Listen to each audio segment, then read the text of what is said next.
Okey, saya mau salam kami dari Mimu. Okey, Mimu Negeri Nasi Lemak Belau ada 22 jenis lauk. Dia pukul 6 sebelum petang sampai 12 malam. Habis awal kita awal set mu. Okey, boleh tunjuk nasi apa ni? Nanti kita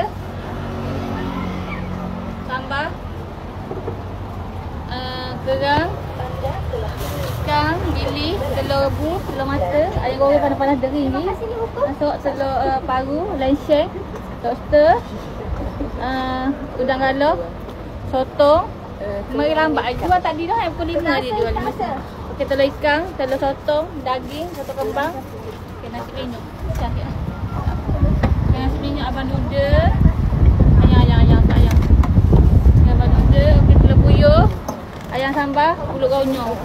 Dan asyik tu mesti ada. Okey, hari ni ada spesifik ada nasi Penang. Nasi Penang ni sedap doh. Saya memang sedap doh nanti ni buka puasa dengan nasi Penang lah. Okey, ni dadah. Dadah RM2 se. Satu asking satu Malaysia pun RM1 se. Okey, saya mau nasi minyak dulu. Okey, nasi minyak. Okey, saya mau Umi akan on lah macam biasa. Tak jual sampai dah habis nasi. Saya boleh masuk lah Umi.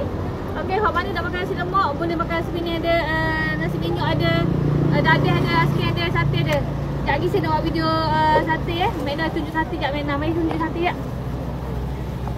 Nak tengok lah.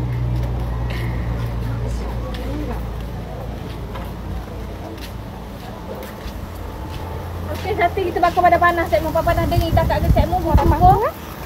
Tepuhan sate raya haji ambil ke? Tepuhan sate raya haji ambil ke? Mari je, kita ambil dah tepuh mari je, nak beli stok ada je.